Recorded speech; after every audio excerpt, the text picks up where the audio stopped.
This channel's content is strictly for educational and informational purpose and does not endorse or promote any form of violence, harm, illegal activities, self-injuries and communal disharmony. কালীঘাটে বৈঠক বাতিল নিয়ে বিস্ফোরক বিরোধী দলনেতা শুভেন্দু অধিকারী। তিনি লেখেন, মুখ্যমন্ত্রী এবং জুনিয়র চিকিৎসকদের বৈঠক বাতিলের কারণ ওসি এবং সন্দীপ ঘোষকে ধর্ষণ খুন মামলায় গ্রেফতারের ফলে মমতা বন্দ্যোপাধ্যায় হতাশ হয়ে পড়েন। তার আশঙ্কা এরপর গ্রেফতার হবে বিনীত গোয়েল, আর সে কারণেই মুখ্যমন্ত্রী চন্দ্রিমা ভট্টাচার্য এবং মনোজ পান্তকে বৈঠক বাতিল করতে বলেন মুখ্যমন্ত্রী। এমনটাই নিজের এক্স হ্যান্ডেলে পোস্ট বিরোধী দলনেতা শুভেন্দু অধিকারীর।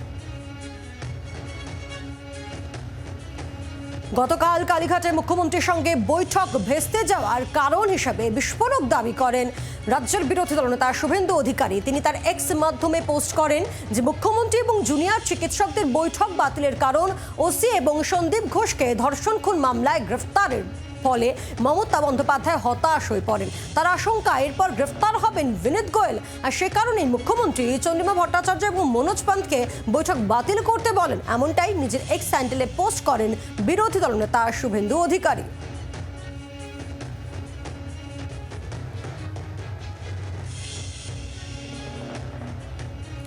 গতকালের বৈঠক ভেস্তে যায় জুনিয়র চিকিৎসকের সঙ্গে মুখ্যমন্ত্রী মমতা বন্দ্যোপাধ্যায়, এবং তা নিয়ে রাজ্যের বিরোধী দলনেতা শুভেন্দু অধিকারী তিনি তার এক্স মাধ্যমে পুরো বিষয়টি নিয়ে সরব হয়েছেন।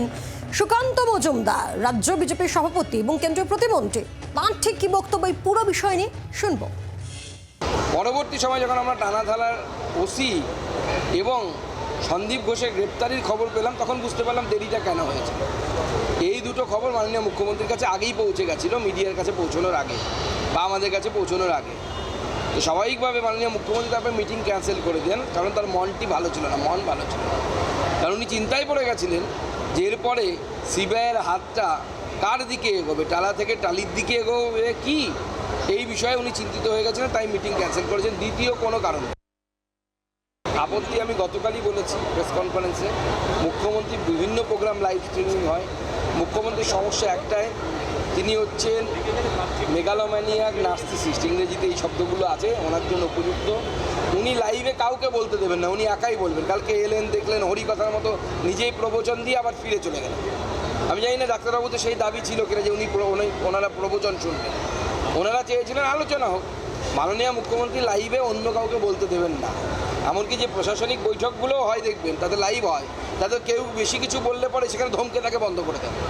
কারণ মাননীয় মুখ্যমন্ত্রী অন্য মত, অন্য কথা, অন্য চিন্তাভাবনা কোনোটাই অ্যাকসেপ্ট করেন না। কোনো ধরনের গণতান্ত্রিক মূল্যবোধ মাননীয় মুখ্যমন্ত্রীর মধ্যে 0.001% নেই। গতকালের বৈঠক ভেস্তে যাওয়া নিয়ে সরব বিজেপি প্রদেশ কংগ্রেস সভাপতি অধীর রঞ্জন চৌধুরী, তিনি কি বলেন শুনব।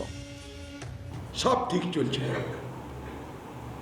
সব ঠিক চলছিল। কালকে দিদি মিডিয়া কভারেজ পাচ্ছে, সকাল থেকে দিদির ভাষণ চলছে, সারদামণি কখনো কখনো ভোগলের নিবেদিতা হয়ে দিদি জ্ঞান বিতরণ করছেন, সব সুন্দর চলছে, কখনো চা খাতে ডাকছেন।